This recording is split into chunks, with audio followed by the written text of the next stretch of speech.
Remue ménage. Remue ménage.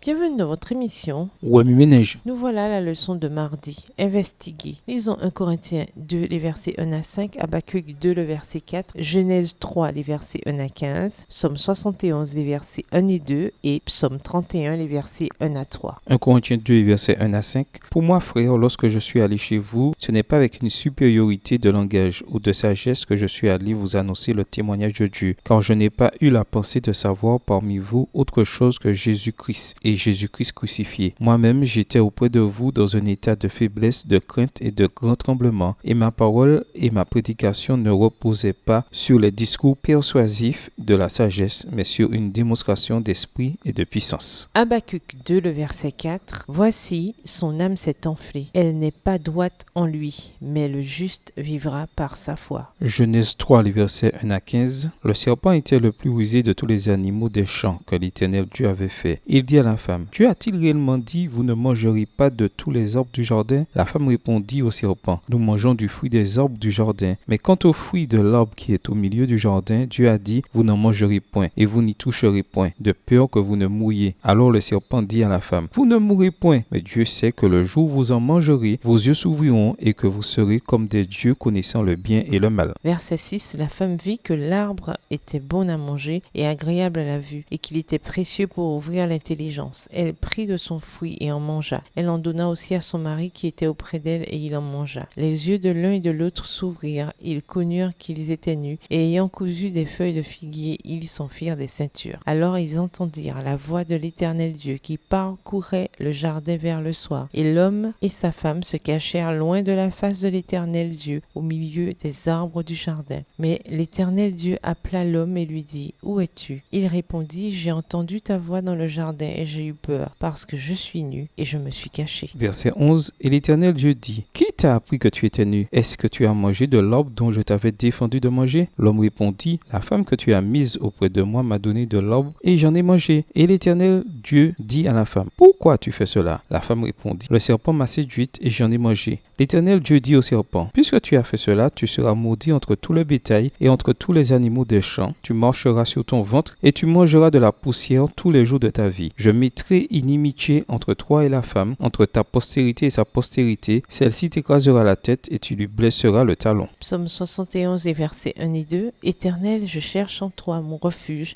que jamais je ne sois confondu. Dans ta justice, sauve-moi et délivre-moi. Incline vers moi ton oreille et secours-moi. Psaume 31, verset 1 à 3. Au chef des chants, psaume de David. Éternel, je cherche en toi mon refuge, que jamais je ne sois confondu. Délivre-moi dans ta justice. Incline vers moi ton oreille. Hâte-moi de me secourir. Sois pour moi un rocher protecteur, une forteresse où je trouve mon salut. Car tu es mon rocher, ma forteresse, et à cause de ton nom, tu me conduiras, tu me dirigeras. Remue ménage. Quelle relation ces versets ont-ils avec le passage principal? Quels autres versets vous viennent à l'esprit en rapport avec la puissance et la capacité de l'Évangile? Au revoir. Et à demain si Dieu veut.